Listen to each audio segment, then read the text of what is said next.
And I always say Beverly Hills 90210 is an excellent study for people in how who the showrunner is makes a difference, because that show was created as a pilot by Darren Starr, who's still famously writing pilots.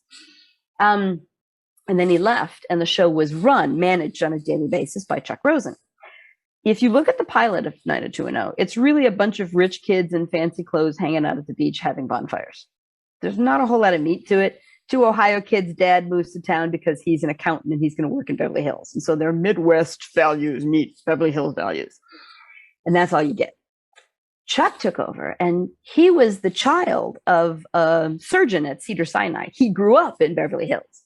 So those children became real three-dimensional human beings.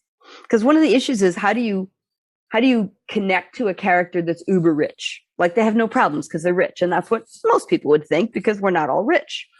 But he knew kids who had drug problems. He knew kids whose parents had drug problems and therefore weren't there for them. So he looked at the fact that it doesn't matter how much money you have. If there's a problem in your family, it still makes you vulnerable. And that is going to make an audience interested in you.